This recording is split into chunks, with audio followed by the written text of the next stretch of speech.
আজ বানিয়েছিলাম বন্ধুরা মাটন, চলো সেটাই তোমাদের সাথে আজকে শেয়ার করছি।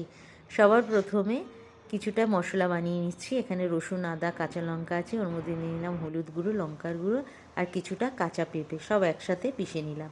আর এদিকে আমি কিছুটা পেঁয়াজ ভেজে নিলাম, এটাও পিষে নেব।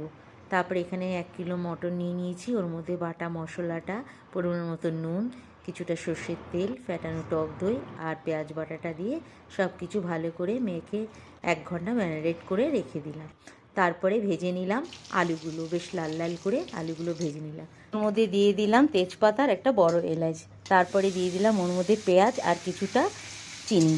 এই সময় পেঁয়াজের ভাজার সময় চিনিটা দিলে বেশ কালারটা খুব সুন্দর আসে। তারপর পেঁয়াজটা লাল লাল করে ভেজে ম্যারিনেট মাংসটা দিয়ে একটু ভালো করে নেড়ে চেড়ে ঢেকে দিলাম। আর এই সময় গ্যাসের আঁচটা একদম সিমে করে নেড়ে দিয়ে মাঝে মাঝে নাড়লাম। তারপরে কিছুটা কষানোর পর দিয়ে দিলাম ভাজা আলুগুলো আর একটু সামান্য ঘি দিয়ে আরও 10 মিনিট কষিয়ে নিলাম।